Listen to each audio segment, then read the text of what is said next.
Bonjour à toutes et à tous, bon réveil, bienvenue sur Free Week pour le numéro d'émission de ce samedi. Chers amis internautes, dans la pensée et éveil, je vais vous inviter à fréquenter beaucoup plus les personnes qui font de la gentillesse un mode de vie et non une stratégie de vie. Juste après ma pensée et éveil, juste après mon message du jour, je vais recevoir pour vous dans la rubrique Vertu des feuilles et des plantes, Fidèle Agokun, qui est promoteur agricole, promoteur de la ferme agricole La Puissance de l'Agriculture. Avec lui, chers amis internautes, nous irons à la découverte des vertus commerciales et médicinales de l'hysope. Juste après lui, dans la rubrique Foi et astuces spirituelles, je serai avec Da Djomamousso. Il est chercheur en spiritualité endogène. Il sera avec nous ce jour pour nous entretenir sur la thématique la théorie germosomatique, clé de compréhension de la spiritualité et de l'ésotérisme endogène allant aux us et coutumes,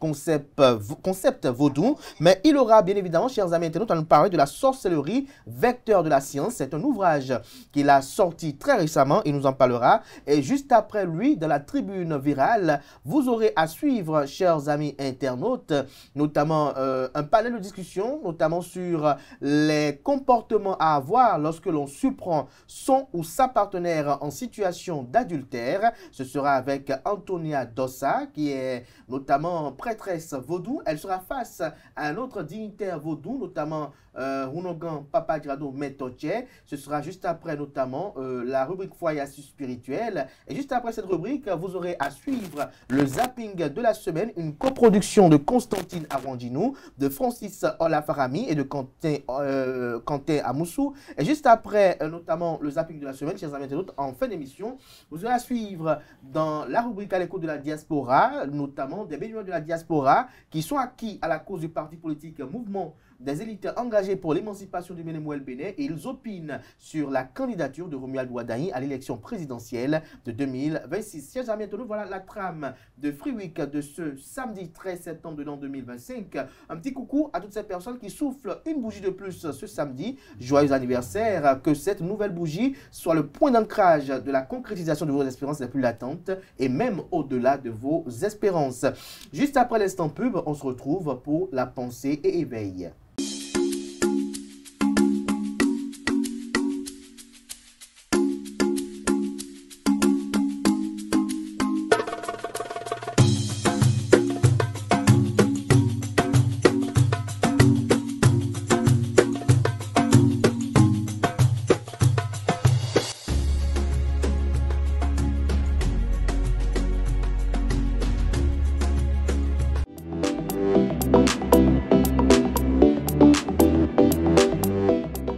La vie prend toute sa splendeur lorsqu'elle s'éclaire de la présence d'êtres dont la bonté n'est point une stratégie éphémère, mais une vocation intime, presque sacrée. Leur gentillesse n'est ni travestie par l'intérêt, ni dictée par la convenance. Elle jaillit avec la pureté d'une source qui ne connaît pas le mensonge. Près d'eux, l'âme découvre que la richesse ne réside pas dans l'accumulation des biens, mais dans la générosité d'un cœur qui se donne sans jamais calculer. Ces âmes sont des havres, des phares au milieu des tempêtes humaines, rappelant que la sincérité est le socle le plus solide sur lequel bâtir une existence digne. S'entourer d'eux, c'est choisir de marcher vers la lumière quand tant d'autres s'enivrent des ombres, c'est comprendre que la douceur véritable est une force qui élève, qui guérit et qui enseigne en silence plus que 1000 discours. En vérité, chers amis internautes, pour conclure, la vie devient infiniment plus belle quand l'amour désintéressé plutôt que la ruse devient l'air que l'on respire et le ciment de nos liens.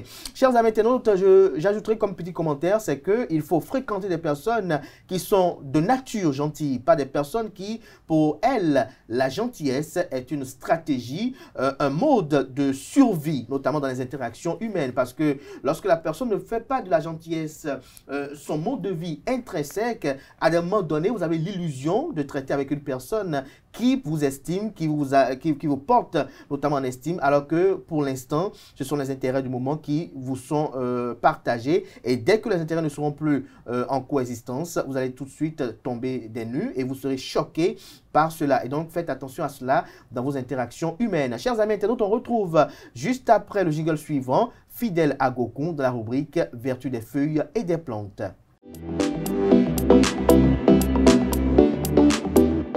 Vertu des feuilles et des plantes, Fidèle Agokun, bonjour. Bonjour Kader. Vous êtes promoteur agricole, promoteur de la ferme agricole La Puissance de l'agriculture. Ce jour, vous nous entretenez sur les vertus médicinales et commerciales de l'hysope. Tout à fait. Allez-y.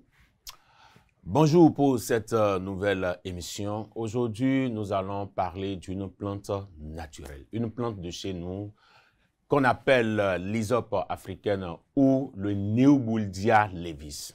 Le Neubuldia levis ou l'hysope africaine est une plante qu'on a l'habitude d'utiliser chez nous au Bénin, surtout pour la délimitation de tout ce qui est parcelle. Parce que c'est une plante où sa reproduction est un peu plus facile.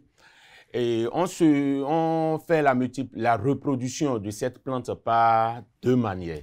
Il y a la reproduction asexuée et la reproduction sexuée.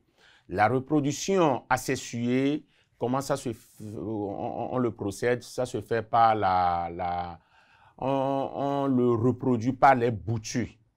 Et il suffit de chercher quelques boutures que vous essayez d'entacher la tête. Et après déjà l'empotage, le sachet dans lequel vous allez mettre ce dernier pour sa reproduction, quand vous le procédez de cette manière, vous allez arroser et au bout de quelques jours, ça commence par reproduire elle-même. La particularité à ce niveau est que quand vous procédez la reproduction par asexuée, la faisabilité à ce niveau est un peu faible. C'est à peine entre 25 et 30% pour sa germination. Et comparativement à la reproduction sexuée, ça se fait par les graines. Et il suffit de récupérer les graines de la feuille de l'hysope africaine que vous allez essayer de triturer, sélectionner les bonnes graines et vous allez faire votre empotage. Après l'empotage, vous allez faire le semis direct. Et quand vous procédez par cette reproduction, on a de très bons jeunes plants bien droits qui respectent les normes et qui a une vigosité au niveau de chaque plante. Donc, ce sont les deux techniques par lesquelles on peut faire sa reproduction.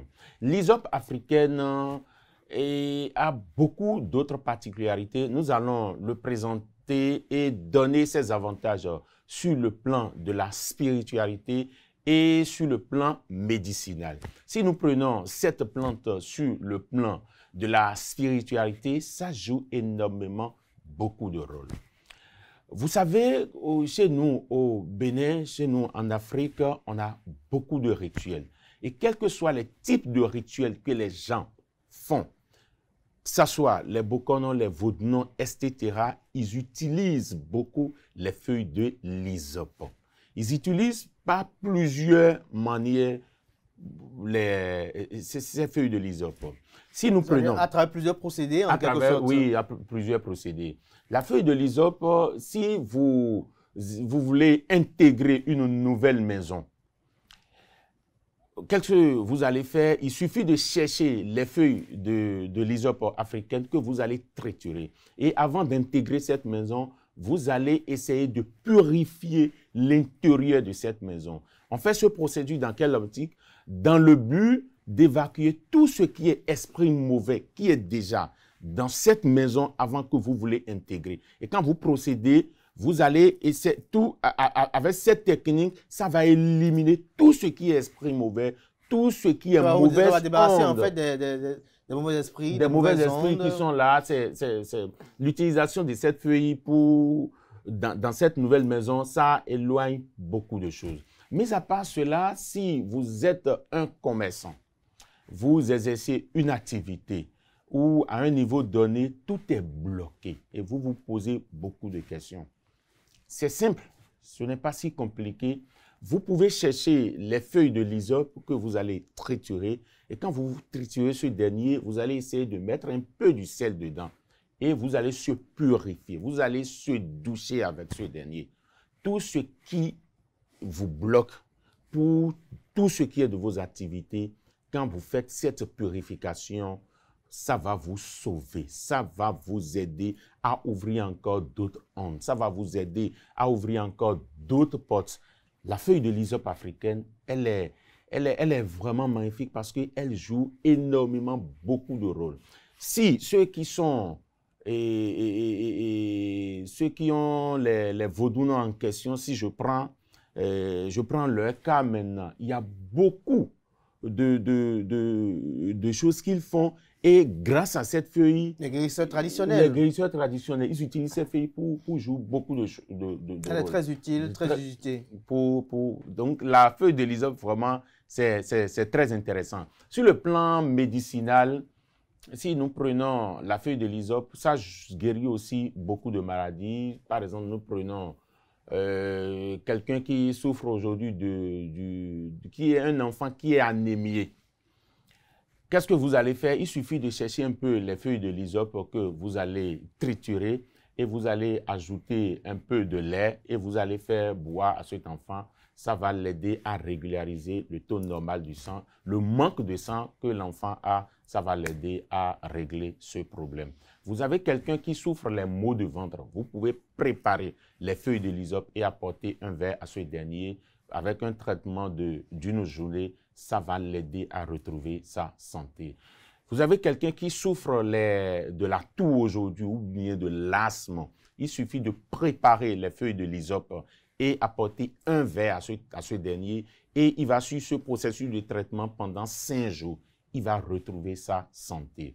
Vous avez une femme qui est enceinte aujourd'hui, qui veut accoucher, qui a des difficultés pour accoucher. Avec les feuilles de l'hysope, il suffit de chercher, si c'est une femme, la femme va chercher 7 et vous allez ajouter quelques gousses de piment de Guinée et faire avaler à ce dernier. Ça va l'aider à accoucher facilement. Ou après l'accouchement, la femme saigne, il suffit de chercher un peu les feuilles de l'hysope que vous allez triturer, mettez un peu du sang dedans et vous allez apporter un verre, vous allez mettre ça dans un verre. Non, ce n'est pas un verre, mettez ça dans un bocal. Non, ce n'est pas un bocal.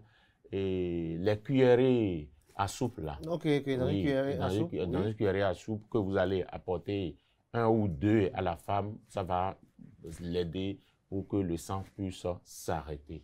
Donc, l'hysope africaine, c'est une plante aux multiples vertus qui joue énormément beaucoup de rôles. Et ces informations, c'est des informations que j'ai acquis, que j'ai appris.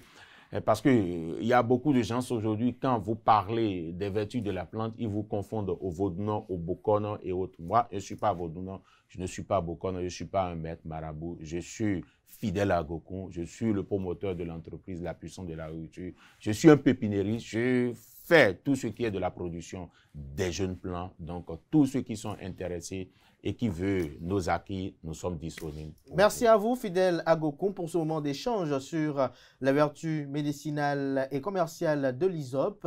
Chers amis internautes, à présent, on passe à la rubrique Foi et astuces spirituelles avec Da Djomamousso.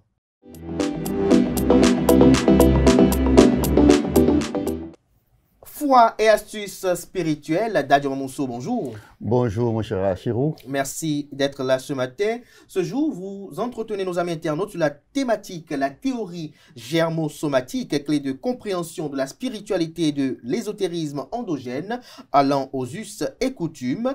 Mais d'entrée de jeu, je vais quand même vous interroger un peu sur cet ouvrage que vous avez sorti, La sorcellerie vecteur de la science. Quelle est l'essence de ce chef-d'œuvre? Effectivement, nous avons sorti aux éditions Savane la sorcellerie, vecteur de la science, qui est en quelque sorte une clé de compréhension des us et coutumes et de tout l'ésotérisme endogène africain et de la spiritualité. Alors, à travers ce bouquin, on a essayé de montrer que la sorcellerie n'est pas ce qui est développé dans la vie sociale, mais la sorcellerie est quand même à l'origine de toutes les sciences. C'est elle qui est la science mère et c'est elle qui a donné naissance à tout ce que nous voyons comme technologie, et science et toute forme de technique, toute forme de solution liée à la satisfaction de ces besoins fondamentaux. Alors, il faut comprendre que la sorcellerie est en quelque sorte un outil de navigation dans un monde invisible où l'invisible est aussi réel que le visible. Alors, beaucoup de personnes en Afrique prennent la sorcellerie comme quelque chose de néfaste, un fléau dévastateur. Non, nous disons plutôt que les sorciers africains souffrent de pauvreté morale. Ce qu'on appelle sorcellerie, ce n'est rien d'autre que la connaissance aisée, c'est du savoir. Est-ce que vous êtes un sorcier, vous? Alors, je suis un maître sorcier. Alors, vous êtes un maître sorcier. Je suis un maître sorcier parce que je suis un inventeur, je suis un écrivain et j'ai inventé beaucoup de solutions spirituelles qui apportent, comment on appelle, le bien-être social. Alors, mais ces solutions étaient des choses qui se retrouvent dans l'invisible. La sorcellerie, d'abord, elle nous enseigne que la vie et de tout ce que nous voyons de physique n'est rien d'autre qu'une fraction de ce qui se retrouve dans l'invisible. C'est un concept, en réalité, qui nous enseigne que la vie est en quelque sorte à la recherche d'un équilibre subtil dans la société, aussi dans la santé. Alors, la sorcellerie utilise par exemple comme les outils de réincarnation, de rituels, des cycles de vie, de guérison et autres là, comme des concepts abstraits que nous autres nous voyons. Oui. Mais ces concepts ne sont pas abstraits chez les sorciers. Oui. Mais ce sont des outils de navigation dans un monde complexe où l'invisible est aussi réel que le visible. C'est la sorcellerie qui nous enseigne que la vie n'est pas une série d'événements isolés, mais nos pensées, nos intentions ont des répercussions. La sorcellerie est en quelque sorte le pont entre l'invisible et le visible. C'est l'outil qui nous permet d'étudier, d'analyser tout ce qui échappe à nos sens. Alors, c'est pour dire que tout ce que nous voyons comme invention aujourd'hui ne vient que de l'invisible. La sorcellerie est le seul outil qui peut naviguer dans l'invisible et transformer ce qui est invisible en visible. Voilà. Ce qui est visible, invisible en visible. Voilà. Alors, lorsque vous dites la sorcellerie vecteur de la science, est-ce que vous voulez inciter les Africains à utiliser la sorcellerie pour de la science, c'est ça? Justement, lorsque je prends l'exemple de quelqu'un comme Galilée, pensez-vous comment Galilée a pu comprendre que la Terre tourne? C'est que Galilée est sorti de son corps et a navigué dans l'invisible pour comprendre que la Terre tourne. Et ce que Galilée voyait dans l'invisible, les autres ne le voyaient pas. Alors, de jour en jour, les autres se sont instruits pour comprendre que réellement la Terre tourne. Donc, la sorcellerie est en quelque sorte vecteur de la science. C'est la sorcellerie qui a donné naissance à la science. Et vous ne pouvez pas être un inventeur. Vous ne pouvez pas faire des découvertes. Vous ne pouvez pas faire des inventions en un mot tant que vous ne soyez sorcier. Donc pour vous, tout inventeur, toute personne qui effectue des découvertes est un sorcier. Toute personne qui effectue des découvertes, qui effectue des inventions est un sorcier parce que ce qui est inventé se retrouve dans l'invisible. Ce qui est inventé ne se retrouvait pas dans le visible. Alors, lorsque quelque chose est inventé, elle est matérialisée et vous voyez cette chose-là dans le physique. Donc, l'invention n'est rien d'autre que la création de ce qui n'existait pas et qui soit devenu tangible. Alors, ce jour, on va parler de la théorie germosomatique, clé de compréhension de la spiritualité et de l'ésotérisme endogène, allant aux us et coutumes. Rappelez-nous, c'est quoi la théorie germosomatique? Au fond, la théorie germosomatique que nous avons beaucoup développée dans le bouquin Sorcellerie vecteur de la science ou la sorcellerie vecteur de la science est une théorie qui montre que le monde est dans une dualité.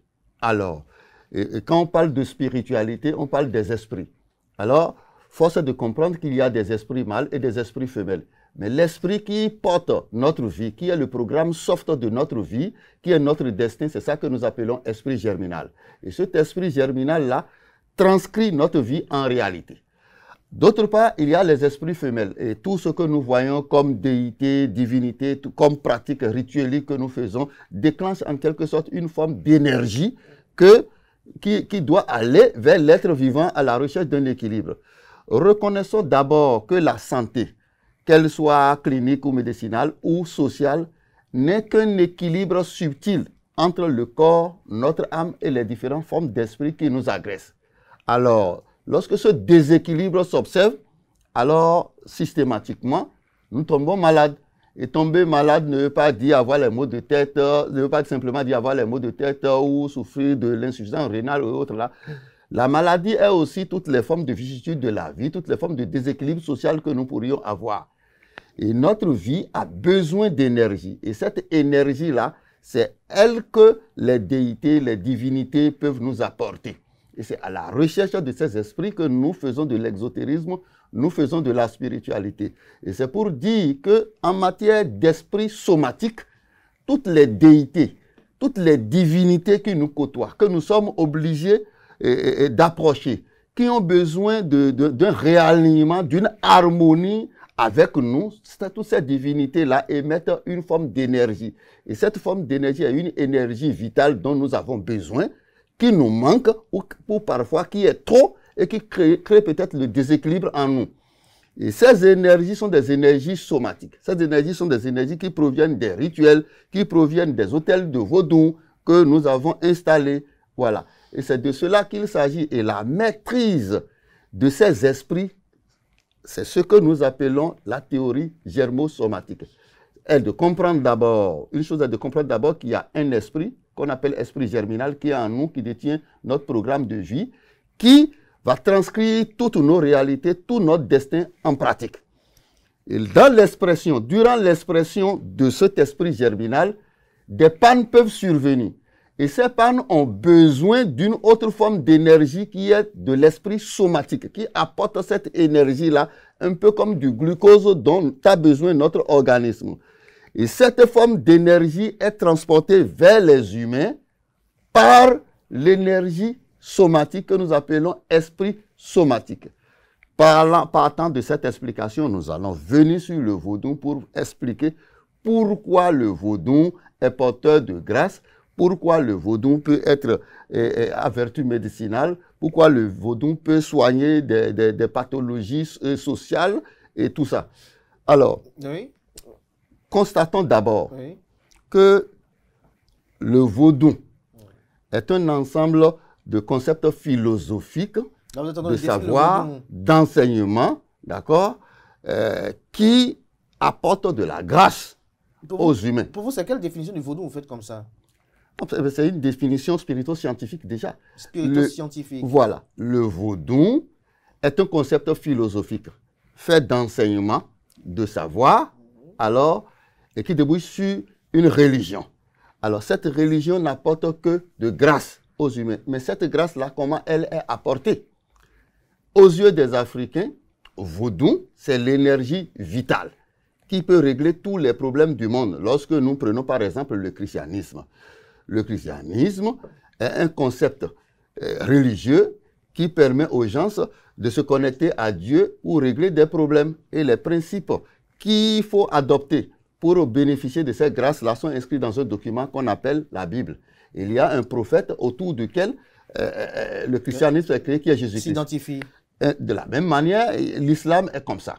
Il y a un document qui est le Coran et un prophète qui est, comment on appelle, Mahomet. Oui. Mais au niveau des Africains, les Africains se disent peut-être que Dieu ne peut pas être représenté par un homme.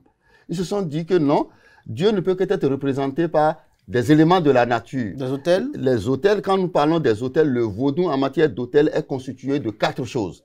Voilà. Il y a terre, air, eau et feu. Oui. Ce que nous appelons Sakpata, Dan, Revioso et Tohosu. D'accord. Tout autel vaudou est constitué par ces 4 éléments-là. Un peu comme l'homme lui-même aussi est constitué par ces 4 éléments-là. Vous comprenez? Alors, où se trouve la différence entre l'homme et le vaudou? Le vaudou est constitué par les 4 éléments qui sont les 4 théogonies mères dont je viens de parler. Mais ces théogonies mères sont en proportion et en qualité différentes. D'où plusieurs types d'autels du vaudou. Vous comprenez? Le concept vaudou est unique. Il est unique. Il n'est rien d'autre que consacré par un autel. Et dans cet autel-là, il y a le sakwata. Quand vous prenez le sakwata, il y a plusieurs types de sakwata. Bon, plus généralement, le sakwata le mieux connu, c'est celui incarné par le signe Tchefu, qui gère tout ce qui a rapport aux épidémies, la variole, varicelle, tout ça, là, tout ce qui suinte, tout ce qui provoque de puits. D'accord. Alors, ça, c'est une petite virgule de sakwata. L'or provient du sakwata. Le cuivre, le diamant, tout ça là provient du sakwata. Vous convenez avec moi que dans l'eau, qui est de la famille des odines, il y a plusieurs sortes d'eau. Dans aussi l'air, il y a plusieurs sortes d'air. Au niveau des feux, il y a plusieurs sortes de feux. Mais tout autel vaudou est nécessairement, obligatoirement constitué par ces 4 éléments-là. Mais quel type d'air on a choisi sur quel type d'eau ou quel type de feu et quel type de terre? C'est ce qui justifie la variété du vaudou, où il y a plusieurs sortes de déités de vaudou qui ont des missions données. Alors, lorsque nous prenons les autels du vaudou, comme l'homme qui a les 4 éléments de la nature, Oui. et l'autel du vaudou aussi a les 4 éléments de la nature.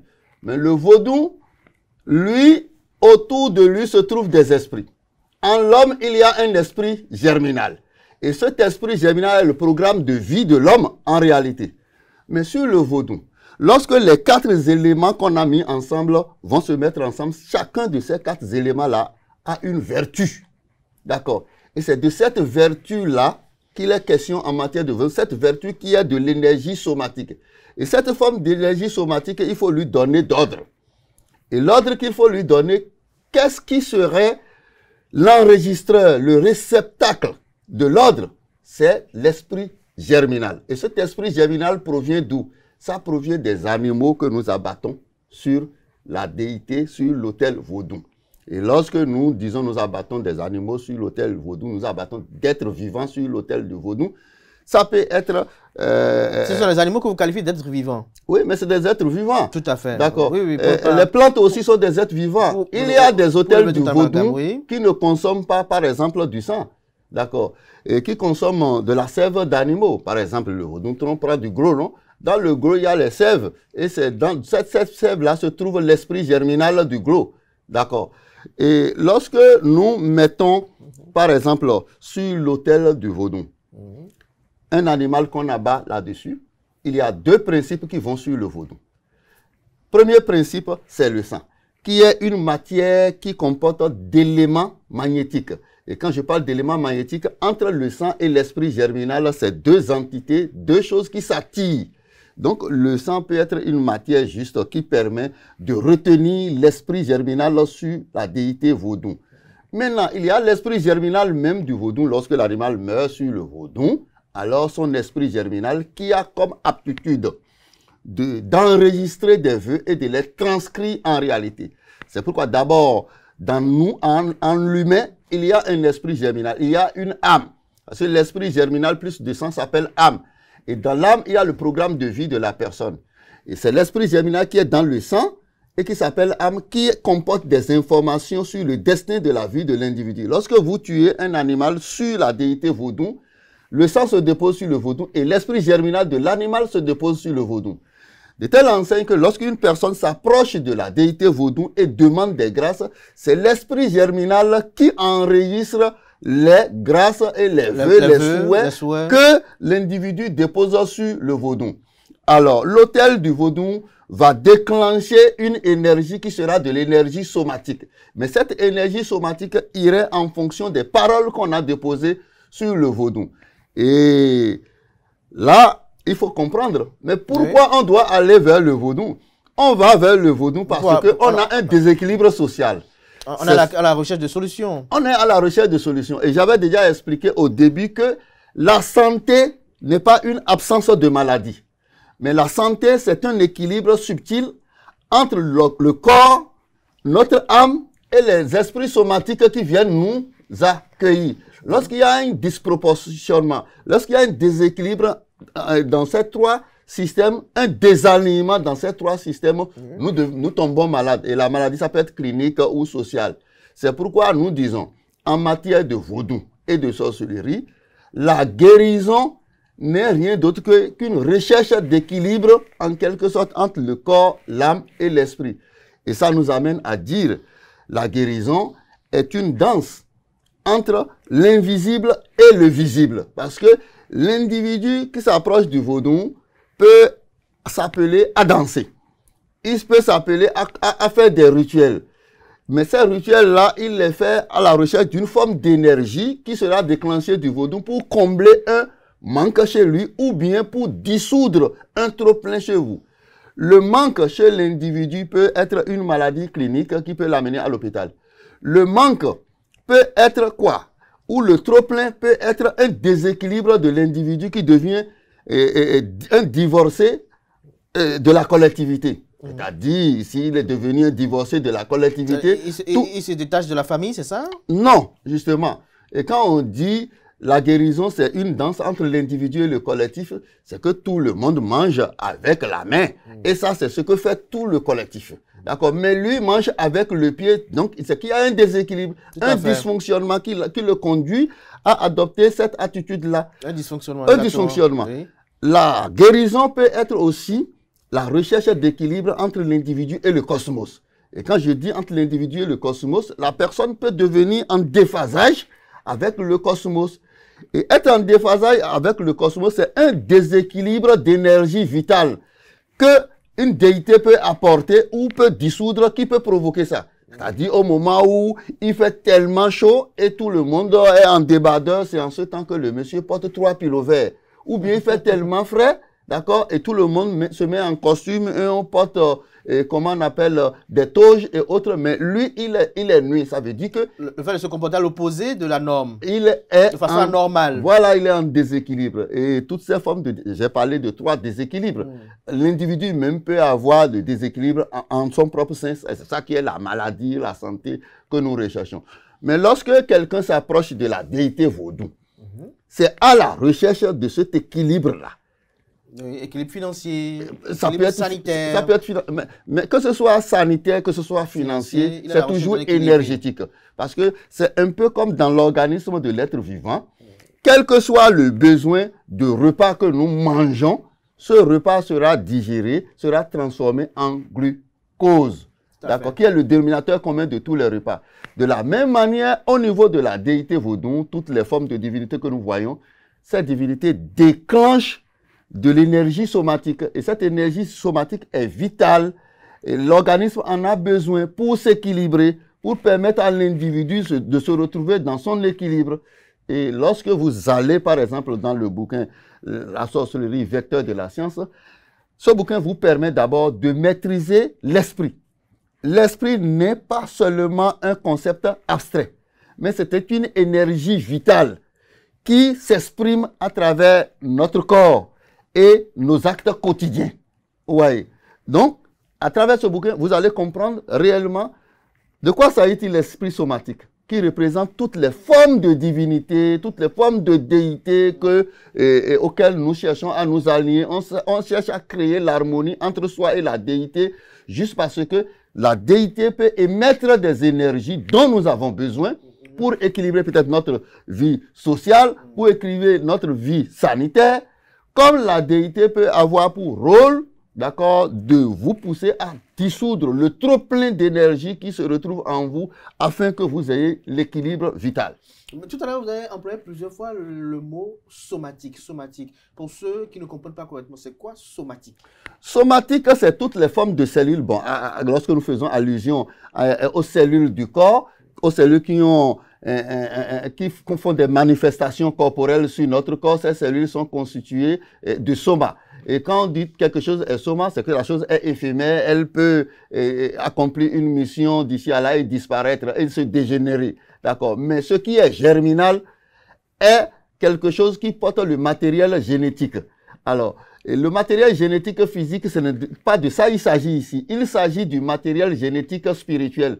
Et lorsque vous lisez Sorcellerie, vecteur de la science, vous allez comprendre que l'esprit germinal est le matériel génétique, d'accord, qui va transformer, qui va transporter tout le bagage spirituel d'une génération à une autre, d'une réincarnation à une autre. Et ça a des propriétés, ça a des aptitudes, et si nous allons les développer pour que les gens se maîtrisent l'esprit en réalité qui est indispensable. Parce que la maîtrise de l'esprit est indispensable pour des objectifs matériels et spirituels. Comment on peut le faire? Quelques lignes? Pour maîtriser l'esprit? Oui. Non. La maîtrise de l'esprit, c'est de comprendre d'abord l'esprit. C'est de comprendre d'abord que l'esprit est un paquet de téléchargements invisibles. D'accord. Passer cette étape-là, lorsqu'on a compris l'esprit, comment on fait pour maîtriser l'esprit? Mais lorsque vous maîtrisez l'esprit, vous pouvez le manipuler. Oui, comment le maîtriser avant de le manipuler? Mais tous les éléments de la nature ont des vertus. Et ces éléments-là, lorsque vous les mettez ensemble, ces éléments cristallisent de l'énergie. Et c'est cette énergie-là qui constitue de l'énergie somatique qui va accomplir une mission juste ou s'arrêter. Mais dans le moment, beaucoup de gens disent aujourd'hui que tout ce qui est beau, parce que vous êtes aussi beaulogue également, oui. Ce qui est beau n'est plus efficace aujourd'hui. Beaucoup de gens le disent, que les gris-gris, les talismans aujourd'hui n'ont plus cette efficacité légendaire qu'on a connue à nos grands-parents il y a 20 ans. Oui, bon, dire que les beaux ne sont plus efficaces, c'est un peu dire que la Russie n'a plus d'armement. D'accord, la Russie a toujours d'armement. Les beaux sont toujours efficaces. Le problème qui se pose au niveau du beau, qui n'est rien d'autre que la manipulation de la vertu des éléments du règne animal, du règne végétal et du règne minéral mis ensemble.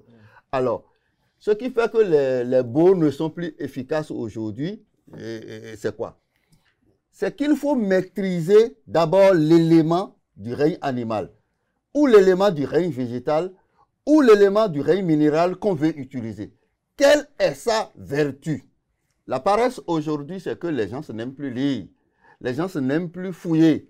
Donc, la méconnaissance de la vertu des éléments de la nature fait que les beaux ne marchent plus.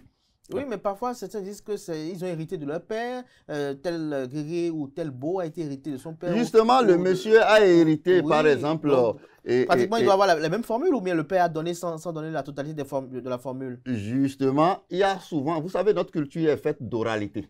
Lorsqu'on vous demande... Où le beau est dynamique. Est-ce que le beau est dynamique? Le beau est dynamique. Le beau est dynamique.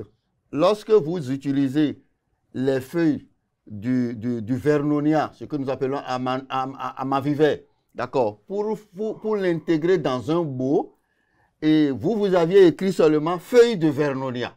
Alors, est-ce que ces feuilles de vernonia qu'il faut aller chercher très tôt le matin, parce que le programme d'élaboration de la plante peut être autre chose le matin et autre chose le soir. Est-ce que c'est de la racine qu'il s'agit? Est-ce que c'est du tronc qu'il s'agit? C'est trois choses différentes là. Tout à fait. D'accord. Est-ce qu'il faut l'écraser? Comment il faut le mettre? Et c'est pourquoi je dis qu'il faut maîtriser nécessairement la vertu des éléments de la nature pour être un bon boologue. Sinon, on va vous donner des beaux. Plus généralement aujourd'hui, je vois il y a beaucoup de cahiers, beaucoup de livres. Les gens, leurs ancêtres leur ont laissé des beaux. D'accord? Mais quand ils l'appliquent, ça ne marche pas. Ça ne marche pas parce qu'ils ne maîtrisent pas les dosages. Lorsque nous prenons par exemple dans notre culture, dans le domaine médicinal par exemple, qu'est-ce qui fait que les médicaments que nous avons en Afrique ne sont pas compétitifs? Ces médicaments n'ont pas de prescription de dosage, n'ont pas de notice de dosage. Et ça fait qu'il faut tout faire pour les allier. C'est pourquoi l'Afrique doit créer l'académie de sa culture pour y consacrer sa ressource humaine pour la prospection et le perfectionnement des artefacts de notre culture.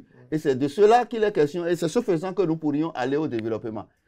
Et en matière de théorie germosomatique qui parle de l'esprit germinal et de l'esprit somatique, il faut nécessairement maîtriser l'esprit germinal, oui. Connaître ses propriétés, oui. Et maîtriser aussi l'esprit somatique. Et lorsque vous maîtrisez ces deux choses-là, vous allez comprendre le vaudou, vous allez comprendre le beau, vous allez comprendre la sorcellerie, vous allez comprendre les us et coutumes.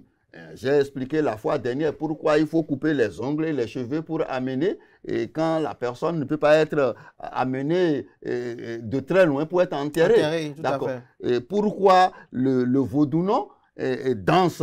Pourquoi il a des scarifications sur le corps? C'est une théorie qui permet, par exemple, de maîtriser la théorie vaudou d'abord, l'eschatologie du vaudou, et comment on appelle, tout à l'heure je viens de démontrer la différence qui fait que les gens appellent les Africains des polythéistes. Les Africains ne sont pas des polythéistes, nous sommes des monothéistes. Le fait d'avoir une variété de solutions dans l'industrie vaudou ne veut pas signifier que nous sommes des polythéistes. Nous sommes monothéistes parce que le principe vaudou, le concept vaudou est unique et ne s'applique qu'à la généralité des solutions vaudou. Les solutions vaudou. Dernière question pour conclure cet entretien. On va peut-être y revenir encore beaucoup plus en détail. Un de ces quatre. Votre approche du vaudou, de la spiritualité africaine, elle est purement scientifique? Non, quand vous dites qu'elle est purement scientifique, je ne peux pas vous dire non. Mais je fais beaucoup plus de l'herméneutique. Vous savez, notre culture a été une culture d'oralité. Et nos ancêtres n'expliquent souvent pas tellement les détails. Et aujourd'hui, il faut aller dans les vestiges de nos ancêtres pour faire l'herméneutique des solutions vaudou pour comprendre. Parce que lorsque, par exemple, vous voyez un occidental qui place un poste téléviseur devant lui et qui met une antenne en haut, vous interrogez la culture occidentale, tout de suite on va vous dire, voilà l'antenne parabolique qui est en haut, capte les électrons, capte les ondes et apporte dans la télé. Mais qu'est-ce qui se passe au niveau de la culture africaine? Lorsque vous voyez un hôtel de Legba, 90% des Bokotono ou des gens qui font la constellation du Legba, ils vont vous dire, ils vont placer une verge devant le Legba, une verge tendue. Oui. Mais 80% ne pourront pas vous dire pourquoi on met la verge. Ils vont vous dire, bon, c'est comme ça on fait depuis le temps de nos ancêtres. Et c'est ce qui fait que notre culture manque de notice. Alors, la recherche et l'herméneutique faite sur le Legba nous permet de dire pourquoi on met la verge, pourquoi c'est l'huile rouge qu'on met sur le Legba, pourquoi c'est poulet qu'on tue là-dessus, pourquoi on ne tue pas les humains sur vaudou. On n'immole pas d'humains sur le vaudou. Parce que le sang, c'est du sang. Et beaucoup de personnes, par exemple, sont écœurées par du sang qu'on met sur le vaudou parce qu'ils ne comprennent pas ce dont on a besoin dans le sang. Dans le sang se retrouve la matière sang, qui est comme de l'aimant pour l'esprit germinal, qui est comme de l'aimant pour les esprits. Et aussi l'esprit germinal, qui est le programme de vie de l'animal qui a pour aptitude d'enregistrer des paroles, de les transcrire en actes dans le sang. Lorsqu'il entre dans le sang, la transcription des paroles, des grâces demandées à la déité vaudou ne se manifeste que par des énergies vitales dont l'humain a besoin pour accomplir des choses dans le futur. Donc ce n'est pas, quand on parle de scientifique, c'est vrai, le livre que j'ai écrit parle de sorcellerie vecteur de la science. Et c'est en ce sens que vous devez comprendre que tout ce que nous voyons de spirituel, d'accord, a une racine d'abord spirituelle qui débouche sur de la science. Tout ce que nous voyons, par exemple, au niveau de la fécondation physique qu'on voit dans le microscope que la science a découverte là, alors montre le spermatozoïde et l'ovule qui se mettent ensemble pour donner un fœtus et pas méiose, ça débouche sur ce que nous avons comme l'embryon là. De la même manière, il y a la fécondation spirituelle. Et cette fécondation spirituelle est le moment où l'esprit germinal, qui est le programme de vie, le programme soft de vie, le destin de la personne, entre dans la personne. Et quand il entre dans la personne, qui est le bébé, le nouveau-né, ça provoque la lecture du premier fichier qui est sur le programme du bébé. Et on dit que le bébé a pris son destin en main, a pris son programme en main. Et il y a un vagissement, un cri du bébé, on dit bon, le bébé est né. C'est des phénomènes qu'on peut expliquer. Lorsque vous maîtrisez la théorie germosomatique, rien ne sera de la superstition, rien ne sera du folklore pour vous dans l'exotérisme endogène africain. Et vous allez comprendre que c'est l'exotérisme et la spiritualité endogène qui a donné naissance, qui a été la théorie dogmatique qui a donné naissance à la science elle-même. Voilà. Merci à vous, Da Djamamousso. Je rappelle à nos amis internautes que vous êtes chercheur en spiritualité africaine et ésotérisme notamment. Merci pour ce moment d'échange. Vous êtes biologue également. Merci à vous. Merci, chers amis internautes. À présent, on passe à la tribune virale de ce matin sur Free Week. La tribune virale, on y est. Antonia Dossa, bonjour. Bonjour Kader Achirou. Merci d'avoir accepté l'invitation et d'être là pour le sacrifice. Merci beaucoup. Le plaisir est partagé. Vous avez sacrifié un rendez-vous pour être là. Merci d'être là. Papa Diallo Métotier, merci d'être resté également. Bonjour à nouveau. Comment vous allez? Ça va. Ça va bien, Antonia également. Très bien. Alors ce jour, on parle de l'adultère. Ma première question, c'est envers l'homme. Papa Diallo Métotier, dites-nous, lorsqu'un homme surprend sa femme en situation d'adultère, quel doit être son comportement? Alors, je pense que ce n'est pas du tout compliqué. Un homme qui surprend sa femme en train de commettre l'adultère ne peut que prendre son mal en patience. C'est pas facile. C'est pas facile. Mais voilà que le truc est déjà, il y a déjà péril en la demeure. Qu'est-ce qu'il faut faire? Il n'y a pas à faire quelque chose pour regretter après. Il y a plusieurs personnes qui pensent d'abord à la violence, alors que cette violence peut vous coûter la peau des fesses. D'accord? Il est très important de remercier d'abord vos divinités, vos dieux, d'avoir connu cela, d'avoir vu cela. Vous pouvez toutefois ne pas voir et subir les affres de ce que votre femme, de cette femme est en train de faire derrière vous. Mais que cet homme arrive à découvrir que sa femme est en train de commettre un truc pareil, je pense bien qu'il faut d'abord reconnaître, faire des reconnaissances aux divinités et savoir que c'est une délivrance. Être calme, être patient, très patient. D'accord? C'est la première des choses. Et prendre les décisions qui est sûrement de ne plus continuer avec cette femme-là. Voilà. Ne plus continuer avec cette femme-là. Je vais revenir tout à l'heure sur votre perception de l'adultère tout à l'heure, mais d'entrée de jeu, la même question. Antonia Dossa également, elle est prêtresse. Vaudou, chose curieuse, bien évidemment, Antonia Dossa. Lorsque vous rentrez par exemple à la maison, que vous surprenez votre mari, votre époux, en train de commettre l'adultère, quelle doit être l'attitude? Chauffer de l'eau chaude, c'est ça? Ou bien tranquillement refermer la porte ou encourager? Vous savez que les femmes ne sont pas aussi calmes que les hommes. Les femmes, dès qu'elles apprennent quelque chose comme l'adultère, elles se rendent compte que l'homme les trompe, les trompe, ou bien peut-être fait une découverte nez à nez. Le flagrant délit. Là, c'est la femme se met en même temps à s'agiter, prendre son téléphone, peut-être appeler un proche, ou bien, oui, un proche, un parent. C'est une erreur que nous commettons justement. C'est une erreur. C'est une erreur. Qu'est-ce qu'il faut faire? Ce qu'il faut faire, comme l'a dit Ounogan Métotier, c'est d'abord la patience. Ce n'est pas aussi facile. Il faut l'avouer. Ce n'est pas du tout facile. Surtout lorsque vous avez tellement confiance en votre homme, vous vous êtes dit, il ne peut jamais le faire.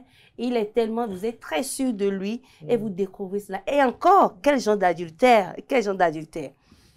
Vous surprenez votre homme peut-être avec une cousine.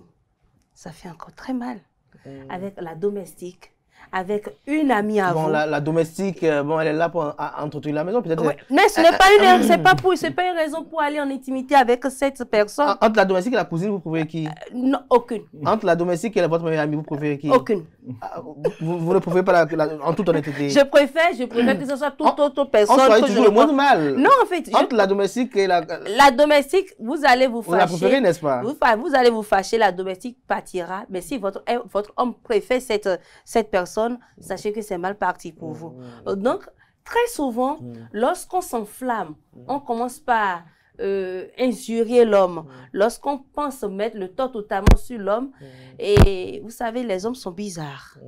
C'est en ce moment que ce dernier décide vraiment de s'accrocher maintenant à cette femme-là. Et les femmes, elles, est-ce qu'elles ne font pas la même chose parfois? Lorsque papa dit, je ne veux pas voir cet homme-là, pourquoi parfois les femmes aussi, elles s'entêtent, elles insistent? Non, en fait, non, je n'ai pas compris. C'est-à-dire parfois, vous dites que les hommes sont têtus parfois, lorsqu'on les découvre dans certaines manies, c'est ça, hein? Oui. Alors les femmes aussi, parfois, on constate qu'elles sont aussi têtues. Lorsque parfois, je donne un exemple, papa dit, je ne veux pas voir cet homme-là avec toi, mais la fille, elle s'entête. Non, quand vous dites papa, c'est-à-dire le mari, c'est ça? Non, mais vous savez, la femme... Ou son père biologique, la femme, moi, je dis, la femme, lorsqu'elle commet l'adultère, c'est plus grave que l'homme. Oui. C'est plus grave C'est que l'homme. c'est l'irréparable fait, en fait. L'irréparable. Mais chez l'homme, c'est réparable. Chez l'homme, c'est encore réparable. Merci d'avoir précisé ça. C'est pas réparable, c'est pas réparable, mais c'est compréhensible. C'est compréhensible, oui. C'est compréhensible. Et on essaie quand même de trouver un terrain d'entente. Donc, vous avez juste D'accord. un peu On essaie pleuré. de convaincre la femme. Je Un veux peu dire, on pleuré. essaie de convaincre la femme. Mais dans l'autre contexte, convaincre l'homme, je ne pense pas. Mais déjà, pour vous, c'est quoi l'adultère? Quelle est la symbolique de l'adultère? Lorsque, pour vous, vous apprenez par exemple qu'un de vos pédigants ou pédivis, c'est ça, pardonnez si je ne donne pas la bonne expression, vient vous voir pour dire ma femme a commis l'adultère. Pour vous, l'adultère, quelle est sa symbolique? Qu'est-ce que cela veut dire en termes d'impair? Alors, l'adultère, c'est d'abord une très mauvaise chose.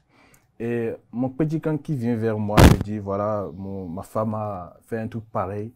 Je ne peux que lui conseiller d'avoir la patience et de mettre d'abord à l'écart cette femme-là, en attendant que la famille soit impliquée pour qu'il y ait une résolution. Est-ce que souvent il y a de résolution du côté de la femme?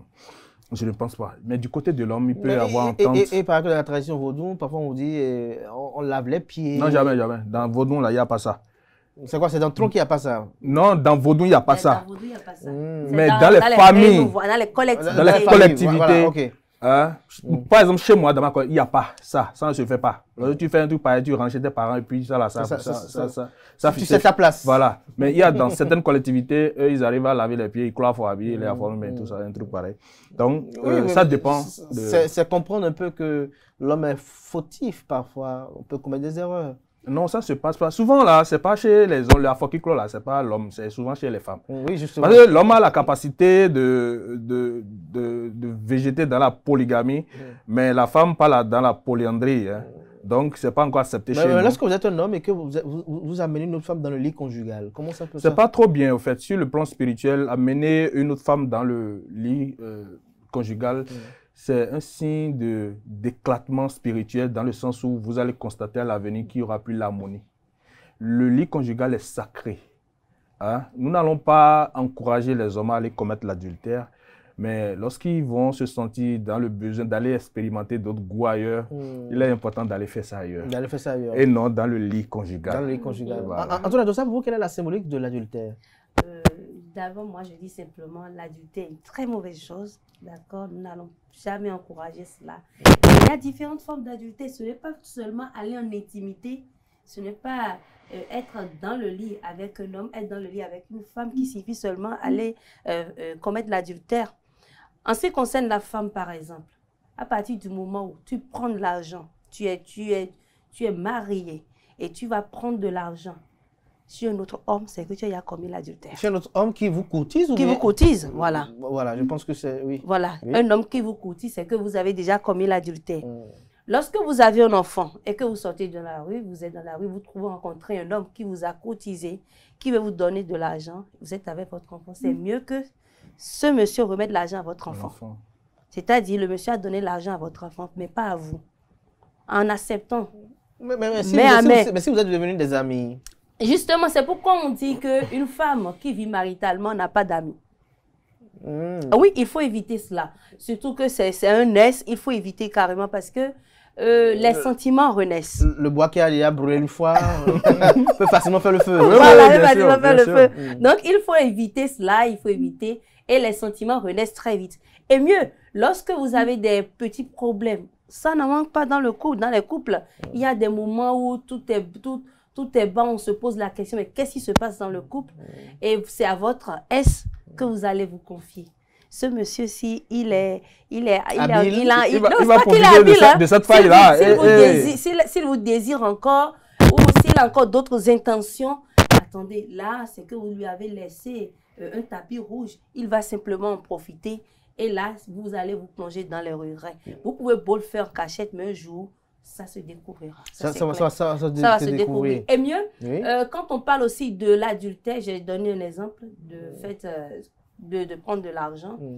Le fait aussi, vous savez, quand on est en couple et que vous avez votre fille, d'accord, elle grandit, elle atteint un âge, et qu'elle prend votre pagne, par exemple, et va en intimité avec un autre homme, elle revient, et que vous, maman, vous portez cette pagne, là, vous êtes déjà dans l'une des causes de l'adultère aussi. C'est une Ah autre forme bon? d'adultère Oui, aussi. bien sûr. Mais là, elle n'y est pour rien. L'adultère, c'est l'adultère involontaire.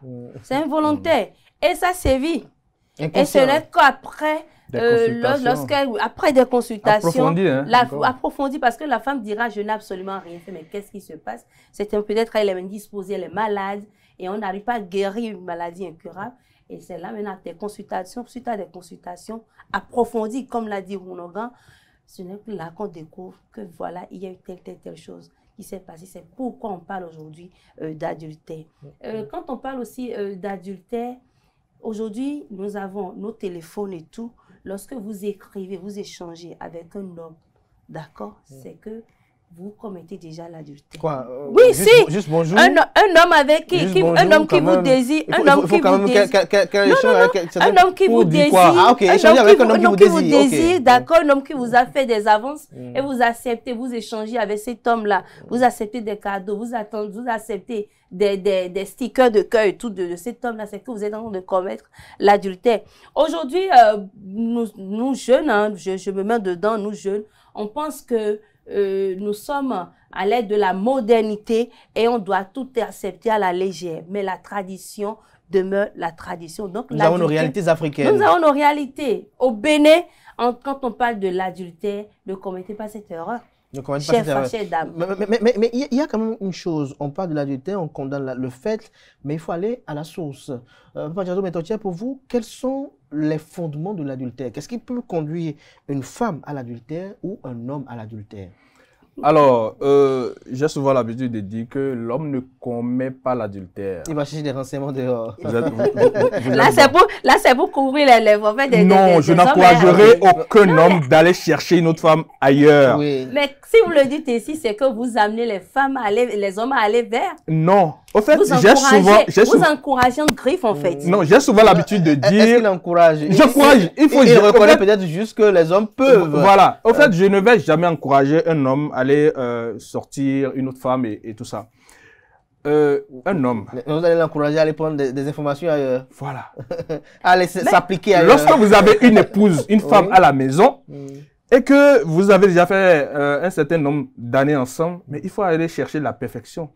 Comment se fait de l'autre côté là-bas? Comment... Mais si vous allez dans la perfection, que vous y restez. Non, on ne va pas rester. Il peut arriver. En fait, parfois, il y a des expériences qui défendent d'autres. S'il va rester, ça c'est le destin. On appelle ça le destin. Non, imaginez, vous estimez que, bon, vous voulez d'autres expériences et que vous découvrez que, par exemple, en quittant peut-être la ceinture noire ou la petite ceinture, vous voyez la plus grande ceinture, vous voyez que celle de dehors. Non, mais là, vous continuez de chercher l'expérience de l'autre côté là-bas pour satisfaire celle qui est à la maison, pour qu'elle soit toujours plus à l'aise. Le fait de manger les mêmes sauces, je parle pas de l'intimité, je parle pas de l'intimité de la femme. Et si au lieu d'avoir l'expérience là-bas, vous devenez carrément vous-même l'élève. Non, nous n'allons pas devenir, nous sommes, mais en fait, même si je deviens l'élève là-bas, c'est pour aller devenir professeur à la maison, n'est-ce pas? Okay. Voilà. Donc c'est une manière d'aller chercher des informations, concernant l'homme, d'aller chercher les informations qu'il faut pour être en harmonie, pour chercher la perfection à la maison, pour que ma femme, mon épouse à la maison puisse savoir que, voilà, mon homme a changé, hein, voilà, il ne me faisait pas si, il m'amène dans tel coin maintenant. C'est juste pour aller chercher les effets. Mais qu'est-ce qui peut pousser l'homme là-bas, dans ça? La femme plutôt dans ça. La femme ne doit pas aller chercher une perfection dehors. Mais qu'est-ce qui peut l'amener dans ça? Bon, quelque chose qui peut amener une femme à aller commettre l'adultère, je pense que il y a le fait que l'homme ne lui prête pas trop d'attention. D'accord? Une femme qui ne reçoit pas l'attention de son homme peut toutefois commencer à avoir des idées et tout ça là. Il y a aussi des hommes, il y a aussi des femmes qui sont guidées par les réseaux sociaux. D'accord, qui prennent beaucoup conseil sur qui aiment copier tout ce qu'elles voient, les mirages sociaux, également. Les mirages, un homme qui se dit riche, qui lui fait la cour, lui promettant des trucs pécuniers et des tout ça là, des présents et tout ça là. Et elle accepte ça et tombe dans ce piège là. Il y a beaucoup de choses. Souvent c'est le manque d'attention Et aussi des femmes vénères, des femmes qui ont déjà un passé lourd, qui ont déjà plusieurs prétendants et qui n'arrivent pas à recevoir la dose normale à la maison, se disent bon, mais ça me fait mal que qu'on appelle le professeur de fac, Bamaro Yomé n'est pas ici, parce que lui il disait qu'il y a aussi la faiblesse sexuelle. Oui, bien sûr, ça fait partie des manques d'attention. L'argent, ils ont tout, mais non, peut-être ils ont l'attention, mais l'attention n'est pas conséquente, peut-être. Non, la faiblesse sexuelle, c'est que vous n'arrivez pas peut-être à combler ou à accomplir correctement le devoir. Oui, le fait on peut composer un devoir et avoir 3, tout comme on peut le composer et avoir 12. Le fait de ne pas bien satisfaire son épouse, c'est aussi un manque d'attention sexuelle. Manque d'attention, je parle de façon globale. Manque d'attention physique et tout ça là. Et c'est manque d'attention sexuelle aussi. Il y a d'autres qui n'ont pas de faiblesse sexuelle, mais qui n'ont pas envie d'aller à l'acte avec leur femme. Mais la femme va commencer à faire ce truc-là. Mais ce que je conseille souvent aux femmes, discutez avec votre homme. Et si ça ne vous va pas, quittez. Il faut quitter. Il faut quitter. Au lieu d'aller commettre la dîme, il faut quitter. Il faut quitter. Ah ouais, faut quitter. On a une femme aussi ici. Pour vous, quelles sont les causes de l'adultère chez la femme? Chez la femme, je dirais, il n'y a aucune cause. Ah oui, quand vous êtes femme, quand ça ne va pas, soit vous échangez avec l'homme, vous essayez de trouver un terrain d'entente, soit vous quittez. D'accord? Mais dans un autre contexte, lorsqu'on va, je dis, il n'y a pas de cause. Hein. Mais comme l'a dit Monongan, il y a plusieurs raisons, d'accord, qui amènent certaines femmes quand même à vouloir rester parce qu'elles tiennent quand même à leur homme. Elles ne veulent pas laisser leur homme. Il y a les enfants, aussi qui sont là. Elles ne veulent pas abandonner les enfants. D'accord, elles ne veulent pas quitter le foyer. Elles essaient quand même de se faufiler pour tricher rapidement. Mais là, c'est encore dangereux. Parce que et là encore, c'est dangereux. C'est dangereux pour les enfants, d'abord, pour les enfants et pour le couple. Vous savez, comme l'a dit Ounogan, il y a le manque d'attention. D'abord, le manque d'attention. Des situations qui arrivent, des disputes, des guéguerres qui arrivent dans le couple. Et au lieu de trouver rapidement un terrain d'entente, on laisse ces situations se perdurer, d'accord, prendre du temps. Et après, on prend de la distance. On prend de la distance. Il y a le froid qui naît. Et voilà. Et plus la situation perdue, à un moment donné, la femme retrouve l'attention peut-être auprès de l'Est et se laisse aller. C'est toujours les S. Hein. Oui, très souvent, c'est le phénomène. C'est les S. Elles se laissent aller facilement. Il y a également les réseaux sociaux. Aujourd'hui, lorsqu'on va sur les réseaux sociaux, il y a des donneurs de conseils. Lorsque moi, j'entends ces conseils, je dis, attends, est-ce que ces personnes-là sont normales en fait? La vie au sein du couple, dans le foyer, c'est toute autre réalité, c'est toute autre école. Ce n'est pas comme un fleuve qui coule. Tout à fait. Il y a des hauts, il y a des bas. Il y a des bas en fait. Vous pouvez avoir des problèmes qui vont durer pendant 2 ans, sans que vous n'ayez à l'intimité. Mais après, tout entre dans l'ordre. Mais vous êtes sérieuse là? Oui, pendant 2 ans. Pendant 2 ans et voire plus. Un problème dans un couple qui dure 6 mois sans l'acte sexuel. Sachez que votre couple est en train de se déchirer. Oui, c'est en train de se déchirer, mais avec le temps quand même. Lorsque vous tenez l'un à l'autre, le plus important, il faut 2 ans. 2 ans sans activité sexuelle. Ça passe vite, hein. 2 ans là, ça passe très vite. Sans activité sexuelle. Ça passe vite. Cadet, c'est parce que peut-être vous.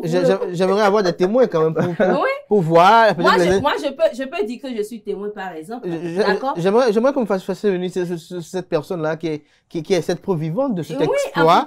C'est-à-dire, après avoir connu quand même les délices, se dit qu'on fait 2 ans parce qu'il y a un problème. C'est bien possible. Sans du tout le sexe. C'est bien possible parce que peut-être à chaque moment, c'est que vous essayez de trouver des solutions. Sans être frigide. Des solutions, vous échangez et tout. À moins qu'on est frigide, peut-être sans savoir. Non, si, ça arrive. Bon, ça arrive, en tout cas. Parce qu'on peut être frigide sans le savoir aussi. Oui, bien sûr. Sinon, être normal avec toutes les hormones qui fonctionnent. L'homme aura le temps d'aller être femme avec toutes les hormones qui fonctionnent. C'est pas que dans cette histoire-là, c'est la femme qui perd. C'est pas qu'il y a le mari qui est décédé, mais l'homme est là, il n'a pas voyagé. L'homme est là, il est dans la maison. Mais il y a une situation, Cadet, il y a une situation, mais vous essayez quand même, vous donnez l'espoir, vous dites, pour mes enfants, je ne vais pas partir. 2 ans. J'attends quand même pour que la situation soit réglée et que vous trouviez un terrain d'entente et que les choses reviennent à la normale. Donc, nous les femmes, nous sommes appelées à faire preuve de patience quand même. À faire preuve de patience. À faire preuve de patience. Vous savez, on se marie pour le meilleur, le pire. Et le pire souvent revient à la femme d'être patiente. D'accord? D'être patiente. Oui, d'être patiente. On a vous avez parlé par exemple, l'exemple de Baba Yomé, qui a dit que si l'homme... Il y a la femme, c'est celle aussi qui, oui, voilà, qui fait des ravages. Voilà, et si c'est ça, et que vous avez déjà eu des enfants, et après le monsieur se retrouve dans une telle situation, est-ce que vous allez partir comme ça? Non, c'est... Bon, je crois que... C'est pas volontaire. Si vous pouvez opiner, j'allais donner mon opinion, mais il a la raison de faire ça. La femme ne peut pas... Lorsque vous avez une soeur, par exemple, qui vient vous voir, parce qu'il paraît qu'en dehors des commissariats, il y a également les temples vaudous, les cabinets vaudous qui écoutent beaucoup d'histoires. Vous êtes là, par exemple, votre soeur ou bien une cliente ou bien une patiente ou bien une adepte vient nous voir pour dire mon mari, depuis bientôt 6 mois, il me prend plus comme d'avant. Je fais tout, je fais n'importe quelle décoction, mais il ne démarre plus comme avant. C'est-à-dire, il le fait, mais ce n'est plus vif comme avant. Quel est le conseil que vous prodiguez? La première des choses, moi, je passe souvent à une consultation. Et là où je parle beaucoup plus de consultation est que, vous savez, le dehors, malgré que je le conseille, est aussi déconseillé. Il est risqué. C'est risqué. Vous savez, il y a des dinosaures dehors. Il y a des pièges où l'homme est viril dehors, mais n'est pas viril à la maison. Celle qui est au dehors va rendre momentanément impuissant l'homme.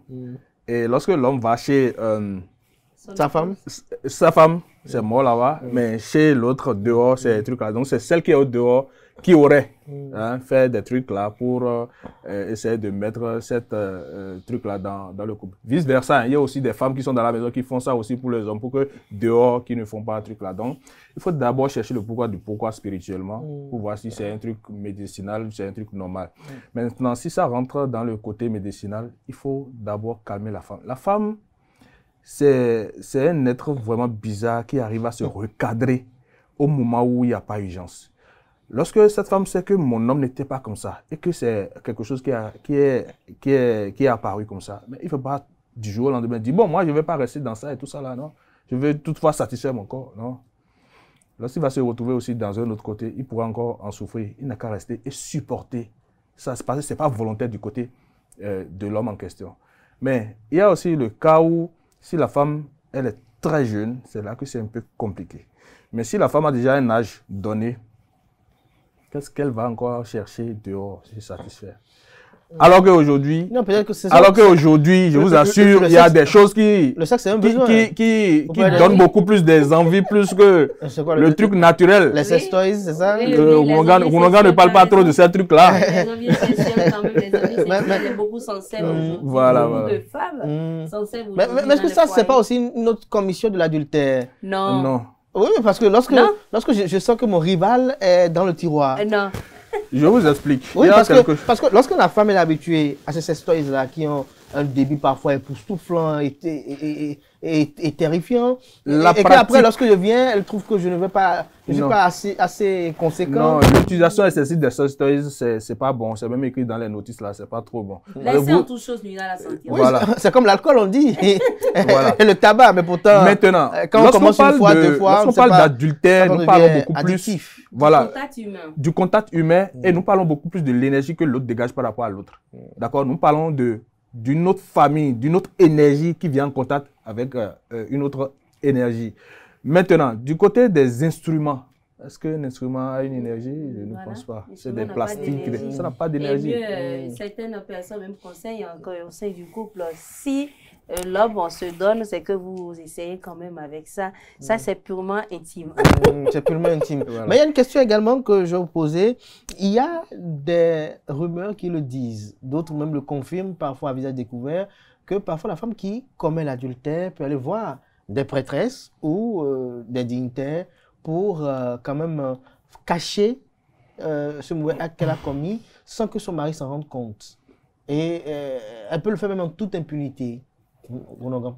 Malheureusement, ça existe, mais à la fin, ça finit par se savoir. Ça finit par se savoir. Ça finit par se savoir. Et vous savez, malgré tout ce qu'on fait, ça existe. Malgré... Prêtresse, ça existe? Ça existe. Ça existe, donc vous connaissez. Malgré tout Oui. le pouvoir que l'homme a, nous sommes forts, nous sommes ci, nous sommes telle chose, il y a le châtiment divin Oui. qui est au-dessus de tout. Et si vous décidez de faire un truc de cacher, vous allez cacher pour un temps, mais pas tout le temps. À un moment donné, ça aura une faille et ça va s'éclater. Ça aura une fois, ça va Oui, s'éclater. Oui, tu as une question? oui, effectivement, ça aura une fois, ça va s'éclater. Vous savez, vous pouvez beau tout cacher, vous pouvez tout utiliser toutes les potions possibles pour pouvoir camoufler, pour qu'il n'y ait pas de conséquences. Parce Quand que je parle de j'aurais conséquences, appris que ça peut être fait, l'homme peut avoir des soupçons, amener sa femme même en famille. oui, et on il saura absolument verra rien, que du feu. effectivement. Bien sûr. Bien sûr, il y a ça, il y a ça, il y a ça, mais moi, je n'encourage Moi, pas je du tout n'encourage cela. pas, c'est même Je pas bon. n'encourage pas du tout cela parce que vous pouvez beau cacher spirituellement, mais on peut vous découvrir. On peut vous découvrir En après. plein acte. Fortuitement, En hein. plein En acte. plein acte. Et- Ou peut-être en ville. Et le monsieur va penser que c'est sa famille qui n'est pas C'est- compétente Non, en fait, dans ce n'est pas l'authentification, ça. la vérification. Ce n'est pas ça. Ce n'est pas. Moi, je dis tout ce que la tradition, d'accord, la tradition interdit juste à côté, il y a de quoi pour corriger en fait. Donc, c'est nous qui sommes les gardiens, d'accord, de la tradition, qui doivent pouvoir utiliser ces choses-là. Il ne faut pas encourager les femmes à le faire. Il ne faut pas encourager les femmes à le faire. Certaines personnes, certains auditeurs, d'accord, tout ça, sont prêtes à prendre de l'argent, une forte somme, pour pouvoir satisfaire ces femmes-là. Mais vous savez, en retour, nous-mêmes, nous sommes en train de pécher d'abord. Nous sommes dans le péché aussi d'abord. Nous sommes en train de pécher d'abord. Mais également, dernier point pour finir avec cette thématique, on va peut-être y revenir avec peut-être d'autres intervenants. Lorsque vous avez votre femme qui a commis l'adultère, quels sont les comportements que vous devez avoir avec elle désormais après? Il n'y a pas de comportement à avoir, elle rentre chez elle, point. Et si elle rentre chez elle et les enfants? Les enfants, je pense aux des enfants. Mais est-ce que vous allez révéler aux enfants? Non, non, non, non. Non. On ne C'est révèle pas le problème, aussi ça tout, ne concerne pas les enfants. Les Ça ne enfants n'ont rien à voir dans Merci. cette Ça histoire. ne concerne pas les enfants, mais au fil du temps, lorsque les enfants grandissent, Voilà. elles finissent par apprendre l'histoire. Forcé. Ça, c'est clair. Mais lorsque les enfants n'ont pas l'âge qu'il faut, il ne faut pas les traumatiser avec Pas les cette histoire. traumatiser, Il faut d'abord les servir une autre version de votre maman et tout ça là. On doit se séparer un peu d'abord, un truc là, pour calmer les. Donc, s'ils seront grands, voilà ce qui s'est réellement passé. Sinon, ça là, ça peut les traumatiser. Hein. Voilà. En tout cas, on va y revenir un de ces samedis encore. Oui. Je voulais dire quelque chose là de très très important. Copain, copine là, c'est pas adultère. Ah oui, Vous êtes copain, copine. Mm. Et l'autre trompe l'autre, c'est pas l'adultère. D'accord? L'adultère, là, on parle de l'adultère lorsque les couples sont traditionnellement, légalement constitués. Mais lorsque vous êtes en copinage où votre femme va, votre copine, pas femme, va voir ailleurs, c'est pas l'adultère. Mais le jeune homme, il estime parce qu'il a acheté l'iPhone, il a acheté non, ça c'est... il a équipé Ça, on ne parle pas sa d'adultère. boutique. On ne parle pas d'adultère. C'est pourquoi moi, je conseille également aux jeunes, lorsque vous rencontrez une femme et que peut-être vous n'allez pas voir la famille et un enfant, vous enceintez la femme, il faut rapidement, même si c'est 2 bouteilles de liqueur, aller quand même faire un pas vers la famille pour sécuriser traditionnellement votre femme. Parce que aller vers la famille, c'est mettre les 2 familles en lien. D'accord? C'est le lien entre les 2 familles. Dans ce que vous dites là, à l'instant là, que celui qui ne veut pas faire de connaissance de parents et qui a une femme sur son toit, lorsque cette femme le trompe, c'est pas de l'adultère. Parce qu'on ne vous connaît pas. Dans le spirituel, on vous connaît. On ne vous connaît pas, en fait. Lorsque vous n'allez pas vers la famille ne vous connaît pas. Lorsque la dame vous fait des enfants, d'accord, elle accouche un certain nombre d'enfants et que vous vivez en concubinage, comme le dit. Voilà, vous vivez en concubinage et vous avez un décès dans votre famille. Vous pensez que les membres de la famille de la dame viendront et les membres de la famille viendront. C'est parce que vous n'avez pas donné de la valeur à vous-même, à votre personne. Donc, quand vous avez une femme et que vous voulez vraiment faire du sérieux avec cette personne, allez vers la famille, demandez les présents qu'on doit apporter, même si on le dit, les Ivoiriens le disent, le coq tout au moins, la connaissance des parents, allez connaître les parents de manière traditionnelle et ensuite, si vous avez les moyens, allez vers la dot. Là, c'est que vous avez sécurisé votre couple, en fait. Mais lorsque vous vivez simplement, vous êtes là, la dame accouche simplement, vous dites que ma femme commet l'adultère, attention. Attention. Un petit commentaire Non, c'est tout ce que j'avais à dire. Ajouter. Merci à vous, Padiado Metotier. Merci à Antonia Dossa pour ce moment d'échange. Chers amis internautes, à présent, on passe au zapping de la semaine. Une coproduction de Constantine Awandinou, de Quentin Komla Moussou et de Francis Ola Farami.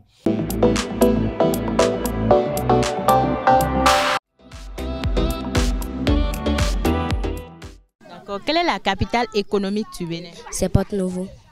Et la capitale politique? C'est Cotonou. Le mot jargon. G-A-D-I-N. Quel est le nom du spécialiste des animaux domestiques?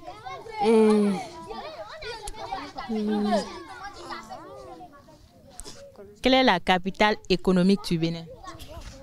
Économique. Cotonou. Cotonou. Mono. Tu fais quelle classe? CMDC. Dans quelle école? Bangande. Quelle est la terminaison des verbes du premier groupe? ER. Cite-moi 3 verbes du premier groupe. Danser. Sauter. Travailler.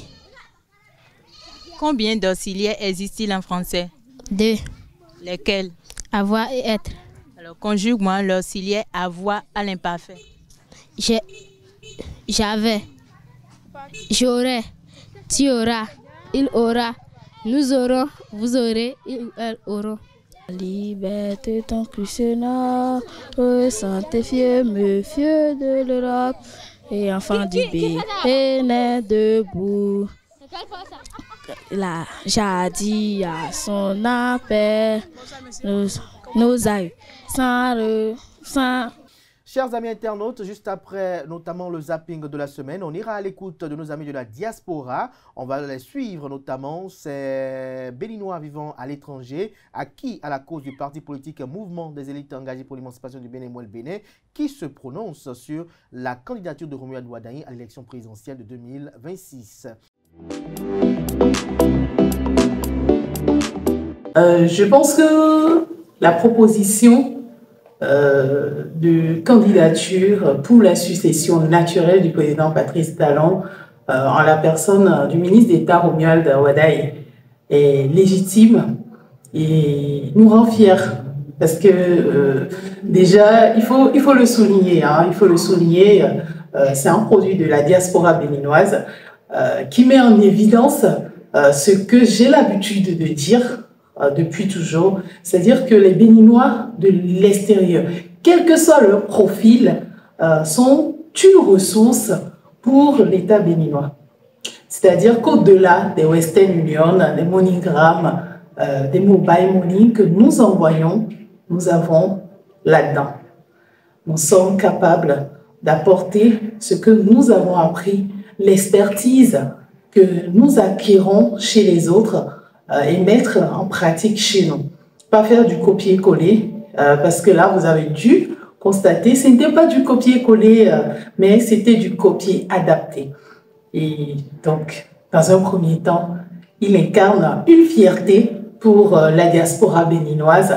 Et bien sûr que je le soutiendrai personnellement pour la continuité qu'il incarne.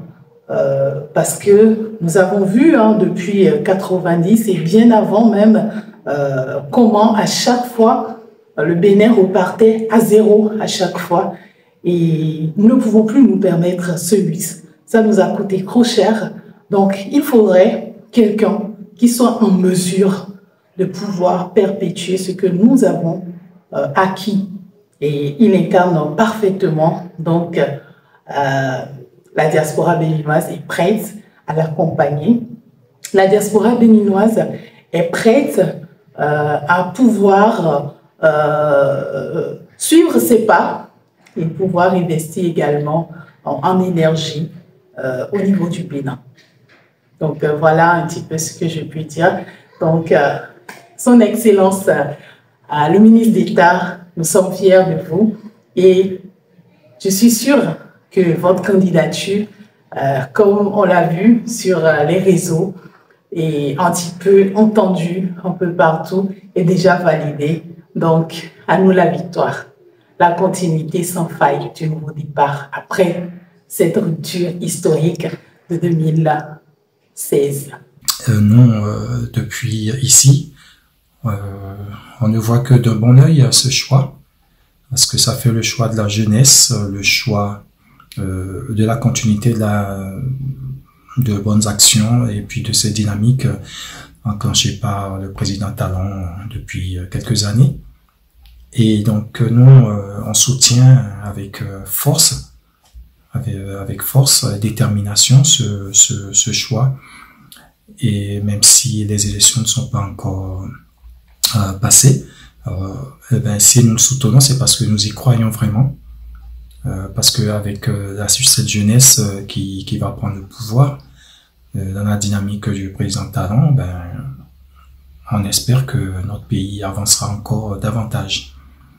Et donc le soutien du parti Mouel Bénin est crucial dans ce combat que nous apprêtons à mener. Nous invitons ceux qui traînent encore des pas de la diaspora, d'ici, d'ailleurs, au Bénin, partout, de se joindre à ce combat-là pour que nous portions haut le Bénin, que nous aimons tant. Nous aimons tellement le Bénin, si nous même on est à l'extérieur, on aime autant le Bénin que ceux qui y vivent. Donc, voilà. Nous, on a vraiment accueilli avec choix, mais moi, ça m'étonnait pas, ça m'a pas du tout surpris, parce que je suivais scrupuleusement les sorties du président et si vous voyez bien, il y a tout le temps à côté de lui pour les passations des documents, pour des petits chuchotements de mots à l'oreille, il y avait toujours le jeune ministre à ses côtés. Et moi, je pensais déjà que c'était lui le choix qu'il ferait pour assurer la continuité. Donc voilà, nous, on est très fiers, on est très heureux d'accompagner cette candidature-là. On attend en face ce qu'ils vont nous proposer, mais nous, on n'a pas peur et on sait où on va. Donc forcément, notre choix serait le choix gagnant pour 2026, pour le bien-être de tout le Bénin et de tous ses fils. Donc nous vous invitons à vous joindre aux batailles, d'où que vous soyez, de quel bord vous soyez, c'est le Bénin qui passe en premier. Et pour le Bénin, pour le bien-être du Bénin, pour le bonheur des Béninois, nous on est prêts à supporter qui peut nous aider à y parvenir. Voilà. Merci beaucoup et puis à très bientôt pour la suite du combat. Merci. Loubignon Habib depuis la France. Et c'est une joie immense pour chacun et tous, en tout cas pour moi en particulier, parce qu'il a fait ses preuves avec le chef de l'État depuis 9 ans maintenant sur le terrain. Donc son expertise est vraiment reconnue et il est primordial qu'il n'y ait pas de rupture et qu'il y ait une continuité sur les différentes actions qui sont menées depuis 9 ans. Et aujourd'hui, chaque Béninois ressent en tout cas les bénéfices de toutes ces actions. Et le futur nous montrera qu'on a raison de faire ce choix. Il est impératif qu'il n'y ait aucun doute sur ce candidat. Moi, en tout cas, c'est ma perception. Donc après, je laisse chacun juge de ses actions et maître de ses actions, mais en tout cas, moi, je suis vraiment ravie de cette candidature parce qu'on a un expert en face, il connaît son domaine, il a parcouru le monde pour apporter les financements nécessaires aux différents projets, en tout cas, qui sont mis en place aujourd'hui au Bénin. Donc, on ne peut que saluer ce choix bénéfique pour chacun et tous. Et voilà, ce sera tout pour Free Week de ce samedi. Merci de l'attention, portez-vous bien. Belle suite de programme sur EZG. N'oubliez pas de pour le rendez-vous de